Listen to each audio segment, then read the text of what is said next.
You're 23. You're sitting in a Starbucks in McLean, Virginia. Outside, it's raining. The smell is wet asphalt and burnt espresso. You're wearing a suit that cost $200 at Men's Warehouse. Your student loan debt is $147,000. Your degree is in international relations from a state school nobody's heard of. You speak Arabic. Not the pretty kind from textbooks, the kind you learned from your Iraqi neighbors in Dearborn, Michigan, the kind with slang and insults baked in. Your father drove a forklift for 30 years. Your mother cleaned houses. They're proud you graduated. They don't know you've been unemployed for 8 months. The man sitting across from you is 50, gray hair, cheap watch, government issue smile. He knows your GPA. He knows your debt. He knows you applied to the State Department 3 times and got rejected. He knows you're desperate. He slides a business card across the table. No logo, just a phone number. We need people who understand the real world, he says. Not Yale, not Harvard, the real world. You take the card. There's no way back. The recruitment process takes 6 months. Polygraph tests, psychological evaluations, background checks that interview people you forgot existed, your high school janitor, your roommate's ex-girlfriend. They dig through everything. Bank statements, medical records, that DUI you got expunged at 19. The clearance is called TSSCI, Top Secret, Sensitive Compartmented Information. It costs the government $15,000 to vet you. You're an investment now. Training happens at Camp Peary. Everyone calls it the farm. It's 7,000 acres of forest in southeast Virginia. No cell phones, no internet, no contact with the outside world for 4 months. You learn dead drops, brush passes, surveillance detection routes. You memorize 50 different ways to pass a message without speaking. A newspaper folded a certain way means abort. A coffee cup left on a specific park bench means emergency extraction needed. They teach you the difference between human and SIGINT, human intelligence versus signals intelligence. Human is messy. It's recruiting assets, turning foreign nationals into informants. SIGINT is clean. It's intercepting phone calls and emails. But human wins wars. People betray people. Technology just records it. The instructors are former case officers. They've worked Moscow Station, Kabul Station, Baghdad Station. They've recruited generals and warlords and senators' mistresses. They don't tell war stories, they teach math. Recruitment is a transaction, one instructor says. His name is Carter. He's missing 2 fingers on his left hand. Ideology, compromise, ego, money. ICEM. Those are your 4 levers. Ideology is rare. Most people aren't willing to die for a cause. Compromise is blackmail. Works great until they snap. Ego is the sweet spot. Find someone who feels underappreciated, overlooked, passed over for promotion. Make them feel important. Money is last resort. Money attracts mercenaries, and mercenaries sell to the highest bidder. You practice on role players, fake diplomats, fake military officers.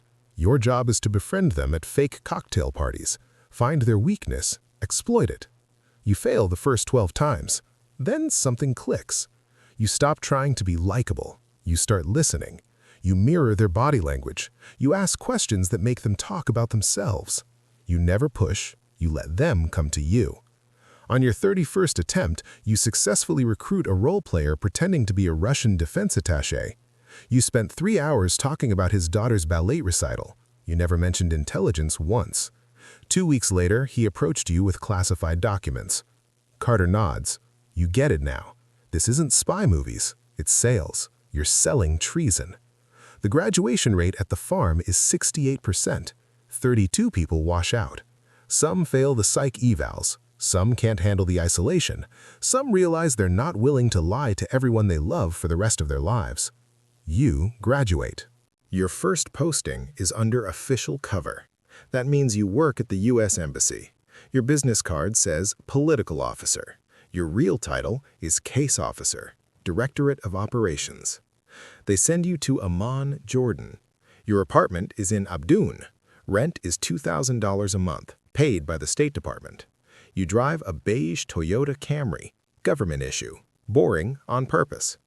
Your cover job is real. You attend diplomatic functions. You write cables about Jordanian politics. You meet with local journalists and academics. All of it is legit.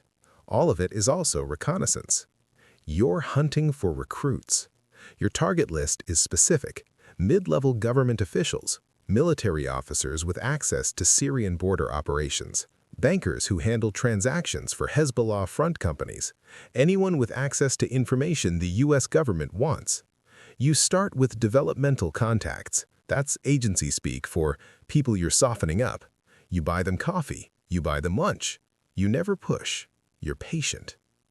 Your best recruit is a colonel in the Jordanian General Intelligence Directorate. His name is Faisal. He's 47, 3 kids. His daughter has leukemia. Treatment costs $40,000. The Jordanian government health insurance covers $12,000. You don't offer him money directly. That's crude. Instead, you arrange for his daughter to receive treatment at Johns Hopkins through a medical charity that doesn't exist. The charity is a CIA front. The invoice goes to Langley. Faisal doesn't ask questions. He knows what this is. 2 months later, he hands you a list of ISIS operatives being tracked by Jordanian intelligence. The list includes 3 American passport holders. The FBI arrests them 6 weeks later. You get a bonus, $4,000, tax-free. At night, you live the costume. You date an aid worker from Geneva. Her name is Claire. She works for the Red Cross. She thinks you're boring, a paper pusher. You let her think that. You talk about budget meetings and visa processing. You never mention Faisal or dead drops or the encrypted phone you keep in a false bottom in your bedroom dresset. You go to her apartment. You drink wine. You have sex. You check your watch. You leave before midnight. You never sleep well. You check the locks twice. You check the peephole. You park your car in different spots every night. You rotate coffee shops. You never sit with your back to the door. The paranoia isn't irrational. 3 officers have been killed in the Middle East in the last 5 years. Car bombs, targeted shootings, poisoning. Russia and Iran run aggressive counterintelligence operations. If they identify you, you're a target. You carry a panic button. It's disguised as a car key fob. If you press it, a signal goes to the station. They extract you within 30 minutes. You've never pressed it. You think about it every day. You take Ambien to sleep, modafinil to stay awake, propranolol to stop your hands from shaking before high-stakes meetings. You're 30 years old. You feel 50. Claire breaks up with you after 8 months. She says you're emotionally unavailable. She's right. You don't argue. Year 3. They promote you. Your new assignment is non-official cover, NOC. That means no embassy, no diplomatic immunity, no safety net. Your cover is a consulting firm. Your business card says risk analyst. You travel to Beirut, Istanbul, Cairo. You eat sources in hotel lobbies and cafe corners.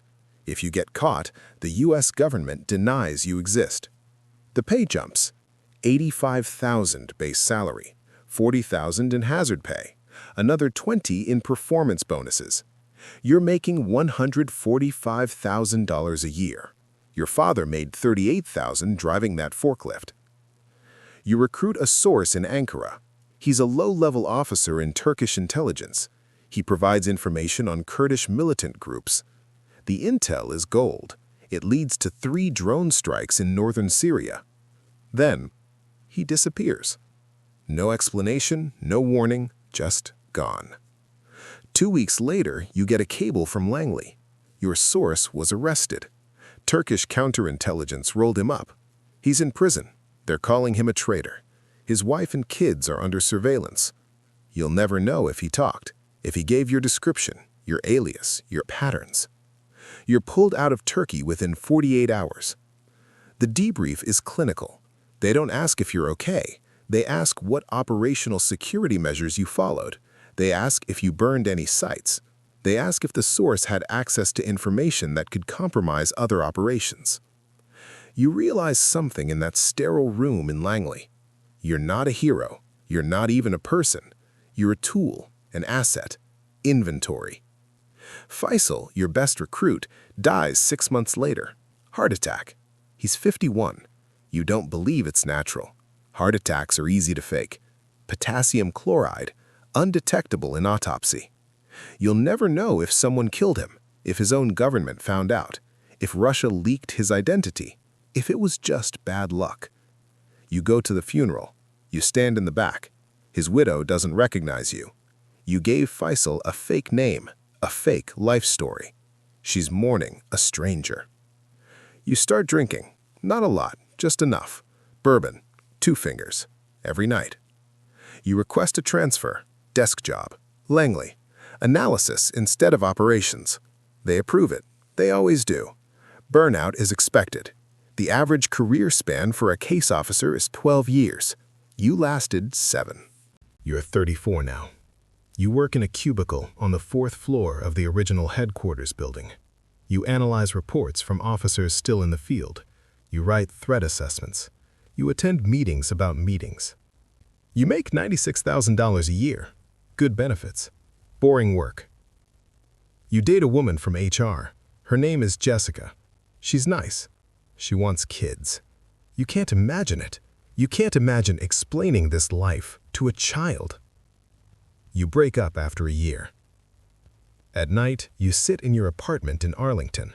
You watch Netflix. You drink bourbon. You think about Faisal's daughter. She's alive because of you. 3 ISIS operatives are in prison because of you. But Faisal is dead. Your source in Turkey is rotting in a cell. Claire is married to an engineer in Zurich. You did good things. You did necessary things. But you can't tell anyone.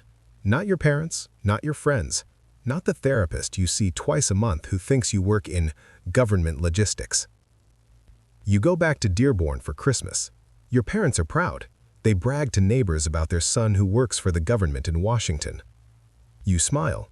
You nod. You lie. Your father asks if you're okay. You tell him you're fine. He doesn't believe you, but he doesn't push. You're at a Starbucks in McLean one morning, same one where you got recruited. You're reading the paper, drinking coffee. A kid walks in, maybe 22, 23, cheap suit, nervous energy. He's meeting someone. You recognize the man he sits with. Gray hair, government-issue smile, different face, same job. The kid is speaking Arabic to his phone, Syrian dialect. He's translating something for practice. You watch the recruiter slide a business card across the table. You know what happens next. The polygraphs, the farm, the dead drops, the recruits who become ghosts, the lies that become your life. The kid takes the card.